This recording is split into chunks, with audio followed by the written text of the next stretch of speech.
Bedi Caïd Essebsi est entré dans ses fonctions de président de la Tunisie ce mercredi. Le nouveau chef de l'État a promis d'être le président de tous les Tunisiens.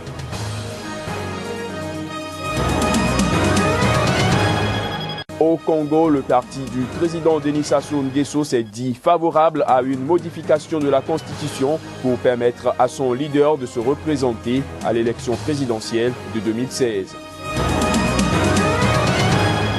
Et puis en RDC, l'hôpital du docteur Denis Mukwege, plusieurs fois primé pour son aide aux victimes de viol, dénonce la saisie de ses comptes. Il est reproché à l'établissement de ne pas payer l'impôt. Voilà pour les titres à développer dans cette édition. Mesdames, Messieurs, bienvenue à tous. Sydney a été la première capitale à inaugurer le passage de la planète à l'an 2015. Ceci dans une profusion d'effets pyrotechniques faisant fi des craintes d'attaques terroristes dans une ville toujours sous le choc d'une prise d'otages meurtrière. De Hong Kong à Taïwan, de Tokyo à Pékin, des millions de personnes sont en train de célébrer les 12 coups de minuit à grand renfort de feux d'artifice, de concerts et de spectacles de lumière. Reportage.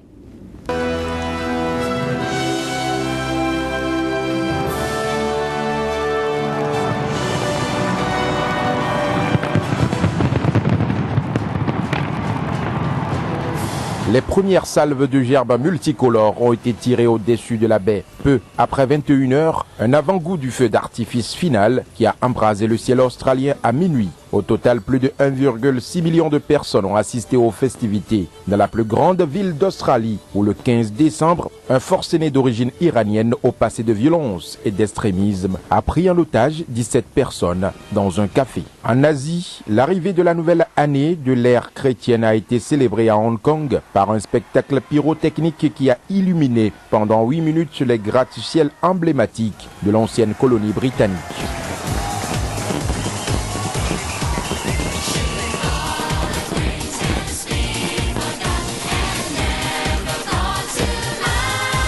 À Taïwan, l'immense gratte-ciel Taipei 101 était au centre des festivités avec des spectacles de chanteurs pop. Un feu d'artifice tiré à minuit a été admiré par des centaines de milliers de personnes. À Pékin, la candidature de la ville aux Jeux Olympiques d'hiver de 2022 a été au centre des célébrations au parc olympique de la capitale en présence de nombreux athlètes et du pianiste Lang Lang. Au Japon par contre, le lieu de prière le plus fréquenté, le sanctuaire Meiji-Jungu à Tokyo, a vu défiler 3 millions de personnes en 3 jours.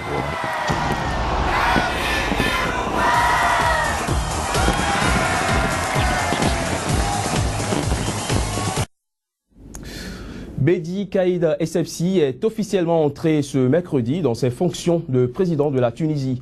Il devient ainsi le premier chef de l'État élu démocratiquement dans ce pays, 4 ans après la révolution qui a déclenché le printemps arabe. Le nouveau chef de l'État a prêté serment devant le Parlement. Il a promis dans un discours d'être le président de tous les Tunisiens. Il a par ailleurs appelé au consensus entre les partis d'une part et les composantes de la société civile d'autre part. Les images. Je jure par Dieu Tout-Puissant de préserver l'indépendance de la Tunisie et son intégrité territoriale, de respecter sa constitution et sa législation, de veiller sur ses intérêts et de lui être loyal. Par ce serment, Bedi Caïd Essebsi entre dans ses nouvelles fonctions de chef de l'État tunisien. À 88 ans, ce vétéran de la politique qui siégera au palais présidentiel de Carthage pour les 5 années à venir succède à Monsef Marzouki qui aura dirigé le pays pendant 3 années au cours de la période de transition ayant suivi la révolution de janvier 2011. Nous avons tourné aujourd'hui la page de la compétition électorale et des tiraillements qu'elle a engendrés. En tant que chef de l'État, je m'engage à être le président de toutes les Tunisiennes et des Tunisiens. Le nouveau président tunisien se porte par ailleurs garant de l'unité nationale. Il n'y a pas d'avenir pour la Tunisie sans consensus entre les partis politiques et les composantes de la société civile et les partis sociaux. La Tunisie a besoin de tous ses enfants sans discrimination et elle n'a pas d'avenir sans réconciliation nationale.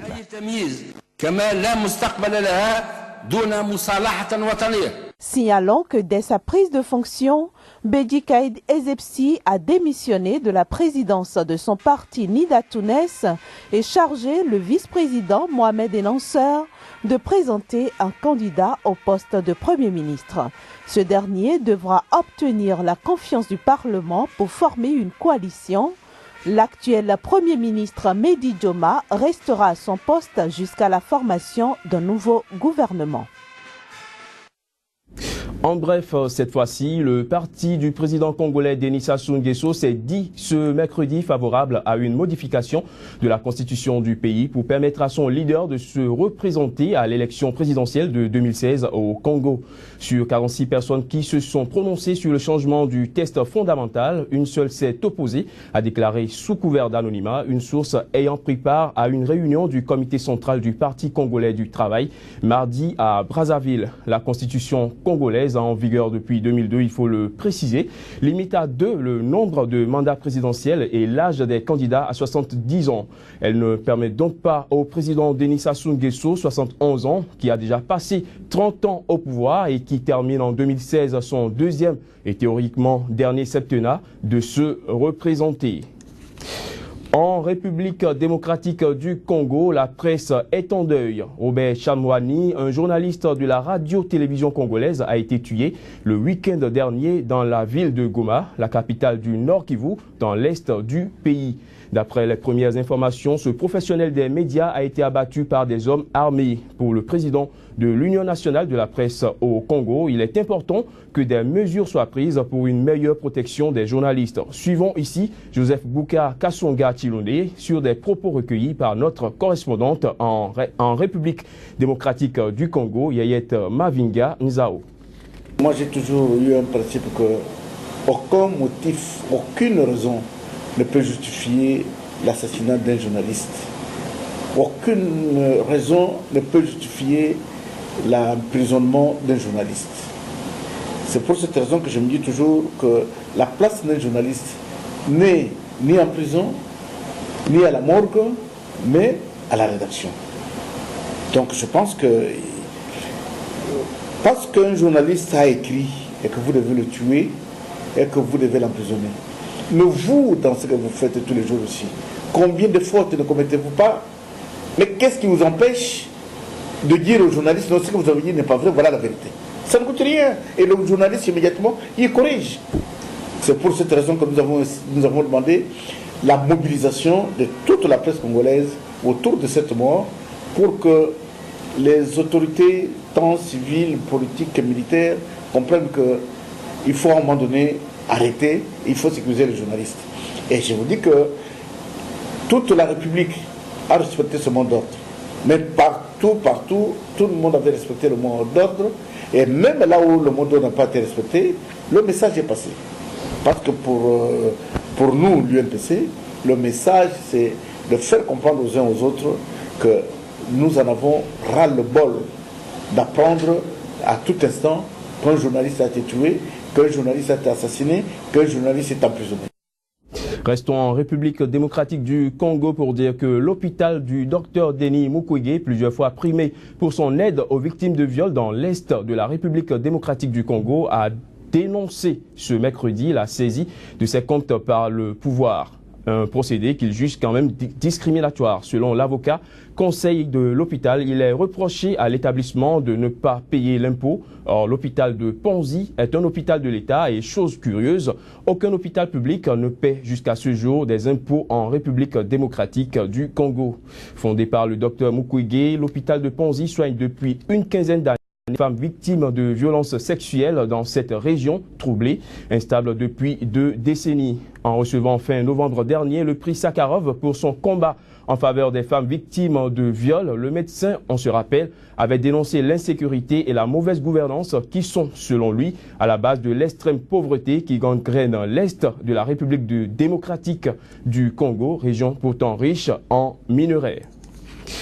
Au Burundi, le bilan des affrontements en début de semaine entre les forces de l'ordre du pays et un important groupe de rebelles non identifiés est revu à la hausse.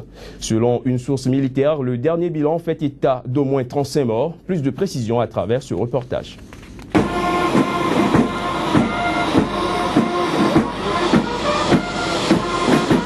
35 personnes passées de vie à trépas. C'est désormais ce qu'il convient de retenir des pertes en vies humaines enregistrées à l'issue du récent affrontement sanglant entre forces de l'ordre burundaises et groupes rebelles.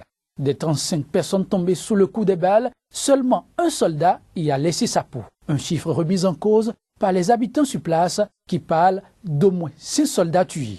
Les rebelles viendraient de la République démocratique du Congo. Aucune information précise disponible pour l'instant sur leur identité. La recrudescence des violences armées à l'approche des élections cruciales prévues fin juin inquiète plus d'un observateur. Avant la guerre civile, l'histoire du petit pays d'Afrique des Grands Lacs avait déjà été jalonnée de massacres ethniques entre majorité Hutu et minorité Tutsi. Les précédentes élections de 2010, boycottées par l'opposition, avaient débouché sur des violences sans précédent dont les plébéiantes peinent toujours à se cicatriser. L'incendie du ferry normand Atlantique au large de l'Albanie a officiellement fait 13 morts, mais sans doute davantage en raison de la présence désormais établie de clandestins à bord et du manque de fiabilité de la liste de passagers. Mardi dernier, une enquête judiciaire a été ordonnée par le parquet de la Cour suprême grecque pour déterminer les causes de l'incendie provoqué sur le navire qui avait à son bord plus de 400 personnes. Outre 11 passagers, dont 3 Italiens, 2 marins albanais venus en aide aux secouristes sont morts, victimes de la rupture d'un câble de remorquage pendant les opérations de sauvetage en mer. Ce bilan pourrait s'alourdir car l'épave du ferry, une fois récupérée, pourrait révéler d'autres victimes. Déjà, la présence de clandestins à bord est établie et 3 d'entre eux ont été identifiés, soit 2 Afghans et 1 Syrien. Mais il y en avait sans doute bien davantage cachés au niveau des ponts inférieurs du ferry, là où l'incendie s'est déclenché. À cette incertitude viennent aussi s'ajouter les interrogations sur d'éventuels disparus, faute de connaître le nombre exact de passagers se trouvant à bord du ferry dimanche, quand le drame a eu lieu dans la mer Adriatique, au large de l'Albanie. La liste d'embarquement du navire a fait état dans un premier temps de 478 personnes à bord, dont 422 passagers. Mais la compagnie a ramené ce chiffre lundi soir à 475. Seule certitude pour l'instant, 427 personnes, dont les 56 membres de l'équipage, ont été sauvés des flammes à l'occasion de l'opération de sauvetage. Une enquête judiciaire a été ordonnée mardi par le parquet de la Cour suprême grecque afin d'éclaircir les conditions de l'accident. À présent, l'actualité sur le continent africain, telle que relayée par les journaux et sites d'information, c'est la revue de presse que vous propose la rédaction de Sika. Tentative manquée de coup d'État en l'absence du président Yahya Jammeh. La nouvelle a fait la une de bien des journaux et sites d'information. Jeune Afrique rapporte, des hommes armés auraient attaqué le palais présidentiel avant d'être maîtrisés par des militaires fidèles au pouvoir. Le bilan de la riposte, précise le site malien d'information Malijet, fait état de 3 assaillants tués, dont le chef présumé. Les assaillants du coup d'État avorté à Bandoul, rapporte le journal du pays, seraient venus du Sénégal. Quoi qu'il en soit, précise Sénéweb, Yahya Jammeh menace.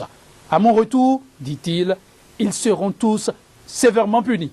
En République démocratique du Congo, c'est plutôt l'arrestation de l'ancien député Vano Kiboko qui fait des émules. Média Congo titre, projet de révision constitutionnelle, un député arrêté. Officiellement, souligne-t-il dans ses colonnes, l'élu du peuple a été mis aux arrêts pour incitation à la haine tribale et division tribale. Mais dans les faits, relève-t-il, l'homme paie le prix de son audace. Il se serait ouvertement opposé à la révision de la Constitution. Mieux, il aurait invité ceux à qui à la cause du régime en place a choisi un dauphin à Joseph Kabila. Africom affiche le député Vano Kiboko arrêté après avoir critiqué Kabila.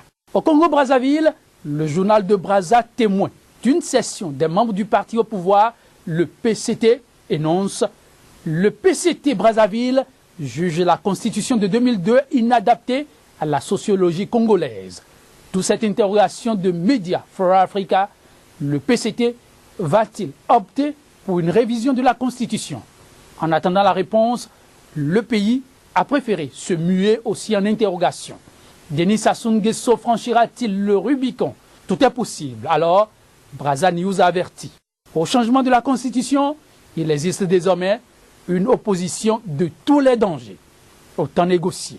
Au Kenya, de bien étranges pourparlers de paix se tiennent depuis quelques jours à Nairobi, croit savoir Africa Time. Des participants aux travaux assurent avoir croisé l'ancien président d'Otodia et son adversaire de 2013, François Bozizé.